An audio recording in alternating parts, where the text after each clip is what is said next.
बालक उसको कहते हैं तन मन में वाणी और वाणी जिसकी एक है। बालक के मन में जो होता है वैसा ही बोलता है, जैसा बोलता है वैसी क्रिया करता है। बालक का मन, वाणी और क्रिया तीनों एक है। मानव कपट करता है, मन में कुछ होता है, बोलता कुछ दूसरा है। जैसा बोलता है वैसी क्रिया नहीं करता। बालक का मन, वाणी और क्रिया तीनों एक ही होती है। इसीलिए भगवान को बालक बहुत प्यारा लगता है। श्री कृष्ण भगवान तो बालकों के लिए माखन चोर हुए। चोरी करके माखन खाया नहीं है, मित्रों को खिलाया है। भगवान को बालक बहुत प्यारे लगते हैं। बालक बनो। बालक को पाप करने की अक्ल नहीं होती है। बालक को कपट करना नहीं आता है। बालक झूठ नहीं बोल सकता है।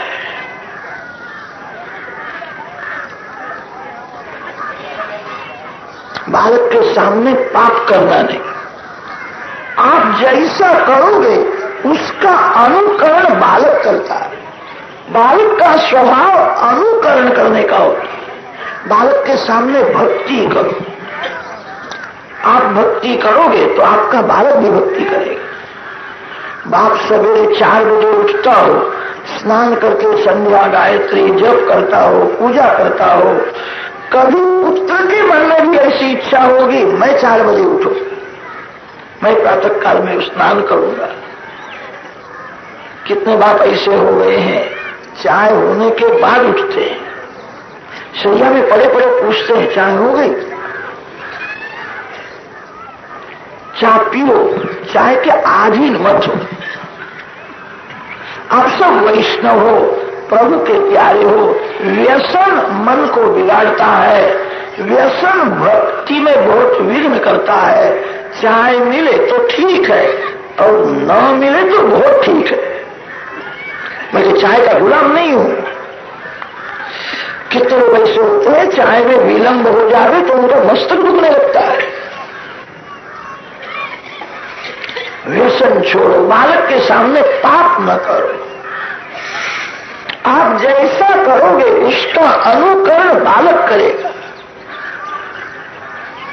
माता पिता के आचार विचार बालक में आते हैं। बालक जैसा देखता है वैसा करता है। खेल में भी बालक को पाप करना सिखाना नहीं। कितने माता पिता ऐसे होते हैं उनको स्वार्थ हो तो अपने बालक को झूठ बोलना सिखाते हैं। एक जगह में ऐसा हुआ, सेठ कुछ पैसा मांगने के लिए आते थे। पिता ने देखा ये पैसा लेने के लिए आए हैं। घर में 3-4 वर्ष का बालक था। उस बालक को कहा तू बाहर जाकर के ऐसा बोल मेरे पिता घर में नहीं है। बालक विचार में पड़ा, आप तो घर में हो, घर में नहीं हो, मैं कैसा कहूं? पिता अपने पुत्र को समझाता है मैं तेरे को पेड़ा दूंगा, बाहर जाकर के ऐसा बोलना मेरे पिता घर में नहीं। बालक बाहर गया और सेठ को उसने कहा मेरे पिता मेरे को पेड़ा देने वाले हैं, अंदर बैठे हैं, मेरे को ऐसा कहा है तू बाहर जाकर के बोल मेरे पिता घर में नहीं। बालक को पाप करने की अक्ल कहां है? बालक छल कपट नहीं कर सकता। जिसका हृदय बालक के जैसा है उसको प्रभु के दरबार में जल्दी प्रवेश मिलता। बालक को छल कपट करने की अक्ल नहीं है, बालक झूठ नहीं बोल सकता। हृदय से बालक बनो। रामायण का प्रथम कांड जो है उसका नाम बाल कांड है। बाल कांड निर्दोष कांड है जिसका हृदय बालक के जैसा है। उसका घर, उसका शरीर अयोध्या हो जाता है। बाल कांड के बाद अयोध्या कांड आता है। अयोध्या शब्द का अर्थ होता है जहां कभी युद्ध नहीं होता, जहां युद्ध नहीं है उसको अयोध्या कहते हैं। योध्या न भवति इति अयोध्या। जीवन थोड़ा है, वेर मत करो। किसी एक भी जीव के साथ जो वेर करता है उसके भक्ति में बहुत विघ्न आता है। किसी भी जीव के साथ जो वेर करता है उसका मन अशांत रहता है। भागवत की कथा सुनते हो, आज से ऐसा निश्चय करो मेरा कोई शत्रु नहीं है, किसी ने भी मेरा कुछ बिगाड़ा नहीं है, मेरा जो कुछ बिगड़ा है वो मेरे पाप से बिगड़ा है। मेरे को किसी ने दुख नहीं दिया है, दुख मेरे पाप का फल है। अयोध्या कांड बोल देता है कभी युद्ध न करो। रामायण के 7 कांड है, 7 कांडों में 6 कांड ऐसे हैं जिनमें युद्ध की कथा आती है। बाल कांड में विश्वामित्र जी के यज्ञ का रक्षण किया तब युद्ध हुआ है। अरण्य कांड में, किष्किंधा कांड में, सुंदर कांड में, युद्ध कांड में, उत्तर कांड में भी युद्ध की कथा है। भरत जी दिग्विजय करने के लिए गए तब युद्ध हुआ है। 6 कांड ऐसे हैं जिनमें युद्ध की कथा आती है। एक अयोध्या कांड ही ऐसा है जिसमें युद्ध नहीं है। घर में प्रेम से रहना चाहिए, जरा भी झगड़ा न करो। अपने घर को अयोध्या बनाओ, आपके घर में राम आएंगे।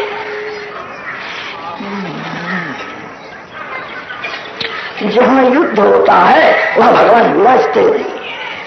जिसको घर में रहना है, घर में भक्ति करना है, वो घर के सभी जीवों में भगवान का दर्शन करे। घर के सभी जीव भगवान के अंश है, ऐसा समझ करके शुद्ध भाव से प्रेम करे। जो घर के लोगों के साथ प्रेम नहीं करता वो भगवान के साथ कैसा प्रेम करेगा? जो भाई के साथ कपट करता है वो एक दिन भगवान के साथ भी कपट करेगा। घर के लोगों के साथ शुद्ध भाव से प्रेम करो, अपने घर को अयोध्या बनाओ। जीवन थोड़ा है, भगवान के चरण में जाना है, युद्ध करने से क्या लाभ? अयोध्या कांड का जो बराबर मनन करेगा उसके घर में युद्ध होगा नहीं, वो वेर नहीं करेगा। अयोध्या कांड के बाद अरण्य कांड आता है। अरण्य कांड बोल देता है थोड़े दिन वन में रहो, भगवान की भक्ति करो तो ही वासना का विनाश होगा। गृहस्थ घर में भक्ति कर सकता है, घर में वासना का विनाश करना गृहस्थ के लिए अशक्य है। गृहस्थ के घर में काम के परमाणु घूमते रहते हैं, वे काम के परमाणु मन को बिगाड़ते हैं। वासना का विनाश करना हो थोड़े दिन वन में जाकर के, वन में तब जो करता है एक बार सादा भोजन करो, दिन भर किसी महामंत्र का जप करो। 12 मास घर में रहना अच्छा नहीं है, 12 महीनों में 1-2 महीना घर छोड़ो, अपने मन को समझाओ तेरा घर भगवान के चरण में है, ये अगर तेरा नहीं है। एक दिन काल धक्का मारता है तब सब कुछ छोड़ना ही पड़ता है, समझ करके छोड़ना अच्छा है।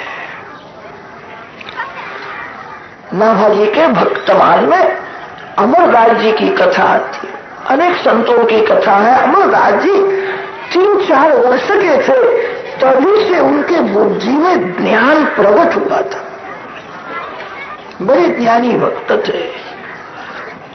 माँ को पूछते हैं मैं कौन हूं और तू कौन है? माँ ने कहा तू मेरा बेटा है, मैं तेरी माँ हूं। अमरदास जी ने पूछा था तेरा बेटा कहाँ है? माँ ने अपने पुत्र के छाती के ऊपर हाथ रखा, यह मेरा बेटा है। माँ ये तो छाती है, ये छाती तेरा पुत्र है, ये पेट है, यह हाथ है, यह पाँव है, यह मुख है, शरीर ही तेरा पुत्र है, तो पुत्र शरीर से भिन्न होता है। मां तेरा पुत्र कहाँ है? मां तेरे गोद में मैं अभी बैठा हूं, तेरे लग्न का जुलूस निकला था तो मैं कहाँ बैठा था? मां ने कहा मेरे लग्न के जुलूस में तू नहीं था कि ना मैं था। मैं नहीं हूं ऐसा अनुभव किसी को नहीं होता है। आत्मा अविनाशी है, आत्मा का जन्म नहीं होता, मरण नहीं होता, जीव भूत सनातन। आपके माता पिता का लग्न हुआ नहीं था तब आप कहाँ रहते थे? जीवात्मा का घर भगवान के चरण में है। जिस घर को आप मानते हो मेरा घर है वो छोड़ना ही पड़ेगा। बारे माल घर में रहना अच्छा नहीं है। 1-2 महीना घर छोड़ दो। घर की ममता मन को बिगाड़ती है, ममता ही मलिनता है।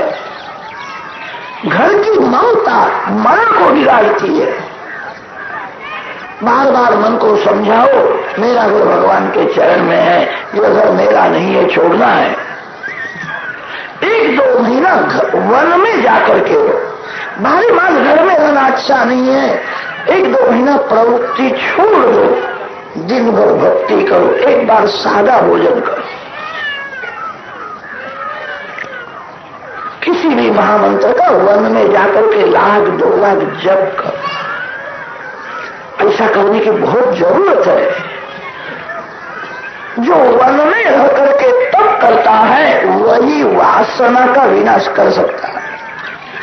अनेक जन्म की वासना मन में घर करके बैठी है। वासना राक्षसी है, मन में से निकलती नहीं है। वासना का विनाश करना है तो वन में रहना ही पड़ेगा। थोड़े दिन घर छोड़ दो। संसार में जितने संत महात्मा हुए हैं सभी ने वन में तपस्या की है, तभी वासना का विनाश हुआ है, तभी वे महान हुए। श्री कृष्ण भगवान वृंदावन में तप करते हैं, राम वन में तप करते हैं। सभी संत महात्माओं ने वन में तपस्या की है। घर छोड़ो, वन में रहो, इसका अर्थ होता है विलासी लोगों का संग छोड़ दो। विलासी लोगों के संग में वासना बढ़ती है। विलासी लोगों के संग में वासना का विनाश करना अशक्य है। जिन्होंने वासना का विनाश किया है ऐसे विरक्त भजन आनंदी संतों के सत्संग में रहो। प्रवृत्ति छोड़ो, विषयानंद छोड़ो, 1-2 महीना वन में रहो। वनवास के बिना वासना का विनाश नहीं होता है। अरण्य कांड में राम वन में तप करते हैं, उसका वर्णन है। जो वन में तप करता है वही रावण को मार सकता है। रावण बड़ा बलवान है। शत्रु बलवान होवे तो आपको भी शक्ति बढ़ानी पड़ेगी। काम के साथ युद्ध करना है। काम मित्र नहीं है, काम सभी का शत्रु है। काम शत्रु होने पर भी धोखा देता है। मैं आपका मित्र हूं, मैं आपको सुख देता हूं। काम किसी स्त्री को सुख नहीं देता, काम किसी पुरुष को सुख नहीं देता। काम शक्ति का विनाश करता है, काम जीवन मरण बिगाड़ता है। काम मित्र नहीं है, काम शत्रु है। काम शब्द का थोड़ा विचार करो। क और आम मिल करके काम शब्द होता है। संस्कृत भाषा में क शब्द का अर्थ किया है सुख, आम शब्द का अर्थ है कच्चा। कच्चा सुख यही काम है और सच्चा सुख ही राम है। राम वन में तप करने के बाद रावण को मारते हैं। रामचंद्र जी को रावण क्या दोष दे सकता है? राम तो परमात्मा है। राम जगत को शिक्षण देते हैं। काम को मारना है, वासना का विनाश करना है, वन में मेरी जैसी तपस्या करो।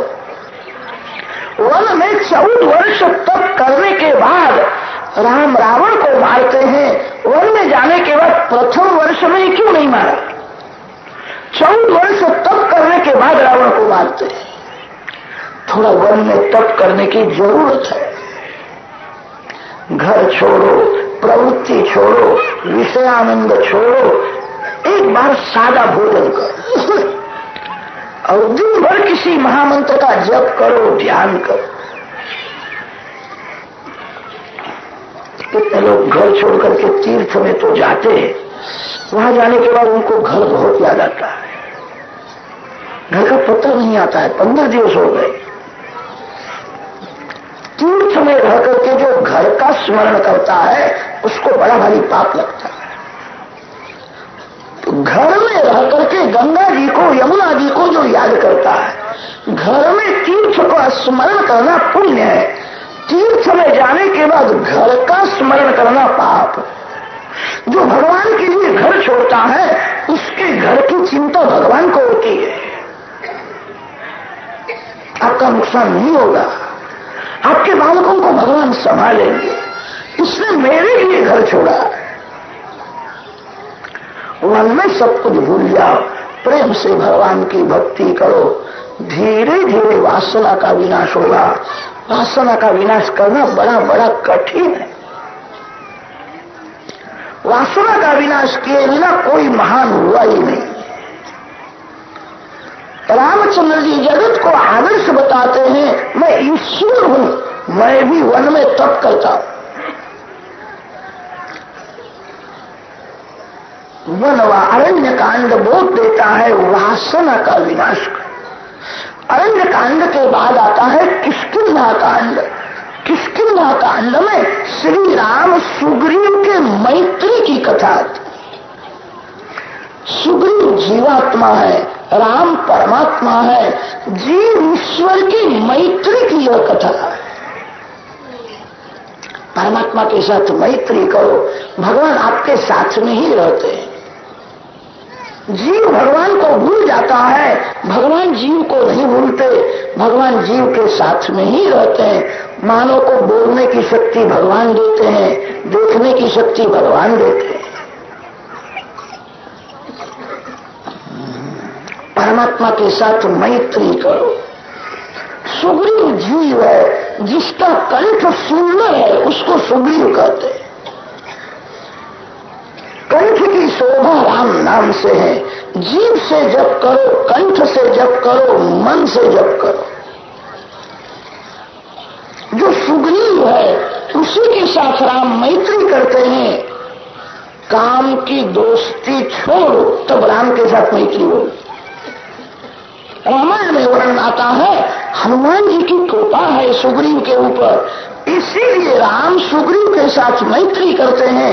हनुमान जी की कृपा न हो तो राम सुग्रीव के साथ मैत्री करने को तैयार नहीं है। हनुमान जी महाराज ने सुग्रीव को अपनाया था। हनुमान जी का बल सुग्रीव को मिला था। हनुमान जी का बल ब्रह्मचर्य का बल है। जो काम की दोस्ती छोड़ता है वही राम के साथ मैत्री कर सकता है। किसी भी जीव के साथ वैर करना अच्छा नहीं है। याद रखना, किसी भी मानव के साथ ज्यादा प्रेम करना भी अच्छा नहीं। वैर करने से मन बिगड़ता है, किसी भी मानव के साथ ज्यादा प्रेम करने से भी मन बिगड़ जाता है।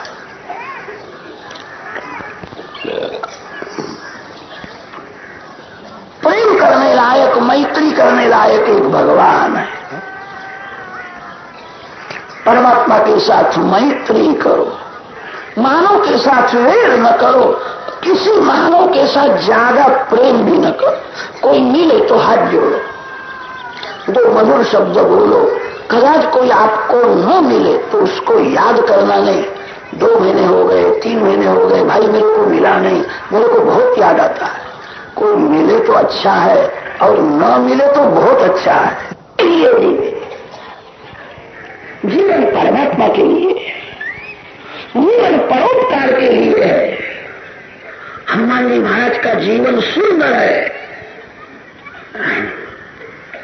सुंदर कांड में हनुमान जी महाराज की कथा है। राम सेवा हनुमान जी का जीवन है और राम नाम हनुमान जी का भोजन है। हनुमान जी महाराज राम नाम का जप के बिना हो सकते नहीं। राम नाम ही उनका भोजन है। राम सेवा बिना हनुमान जी जीवित रह सकते नहीं है। जिसका जीवन सेवा के लिए है, स्मरण के लिए है, वही वैष्णव है। वेद से वैष्णव होना कठिन नहीं है, हृदय से वैष्णव होना कठिन है। हनुमान जी का जीवन राम सेवा के लिए, राम नाम ही उनका भोजन है। हनुमान जी सर्व का आनंद में रहते हैं। इसका यही कारण है, राम नाम का सतत जप करते हैं।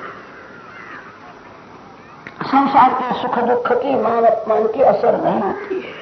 जो भगवान के नाम का सतत जप करता है उसको अनुभव होता है भगवान मेरे साथ में है, मैं अकेला नहीं हूं। जो बहुत प्रेम से भगवान के नाम का जप करता है उसको भगवान का आनंद मिलता है। जिसको भगवान का आनंद मिला है उसके मन पर संसार के सुख दुख की असर नहीं होती है। सुंदरकांड में हनुमान जी की कथा आती है। हनुमान जी का जीवन सुंदर है। जिसका जीवन भक्तिमय है उसी का जीवन सुंदर है। सुंदर कांड के बाद युद्ध कांड है। जो सतत भक्ति करता है, युद्ध कांड में राक्षस मरते हैं। काम राक्षस है, क्रोध राक्षस है, लोभ राक्षस है। राक्षस बड़े बलवान होते हैं। युद्ध कांड में राक्षस मर गए। जिसका जीवन सुंदर है, इसका अर्थ होता है जिसका जीवन भक्तिमय है। जो सर्वकाल भक्ति करता है वही काम क्रोध राक्षसों को मार सकता है। जो भक्ति की समाप्ति करता है उसको काम मारने के लिए जाता है।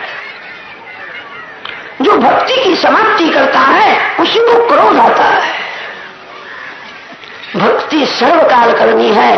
भक्ति करने का अर्थ यह होता है ईश्वर से विभक्त न होए उसको भक्ति करते।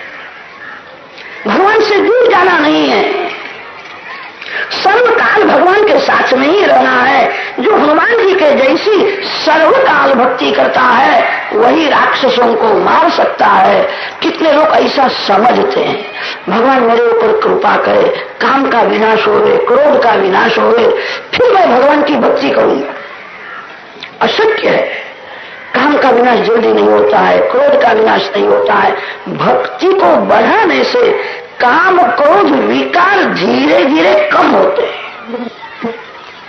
काम क्रोध आदि विकारों का विनाश अंतिम जन्म में होता है। भक्ति को बढ़ाओ, विकार धीरे धीरे कम हो जाएंगे। युद्ध कांड में राक्षसों का विनाश हुआ है। युद्ध कांड के बाद उत्तर कांड आता है। जीवन के पूर्वार्ध में जो काम क्रोध राक्षसों का विनाश करता है, संयम बढ़ा करके भक्ति करता है, उसका उत्तर जीवन मंगलमय हो जाता है। उत्तर कांड में काकभूषण जी महाराज, गरुड़ जी महाराज की कथा आती है। तुलसीदास महाराज का उत्तर कांड अति सुंदर हुआ। 2-4 बार नहीं, 10-20 बार शांति से पढ़ो। श्री तुलसीदास महाराज ने उत्तर कांड में सर्व शास्त्रों का सार भर दिया। तुलसीदास महाराज ने कोई विषय छोड़ा ही नहीं है। जो युद्ध कांड में राक्षसों को मारता है उसका उत्तर जीवन मंगलमय होता है। उत्तर कांड में काकभूषण जी, गरुड़ जी की कथा आती है। ज्ञान भक्ति का मधुर समन्वय। तुलसीदास महाराज ने वर्णन किया है जिसको परमात्मा का ज्ञान नहीं है वो संसार के पीछे पड़ता है। जिसको भगवान का ज्ञान हुआ है वही भक्ति करता है। ज्ञान से ही भक्ति होती है।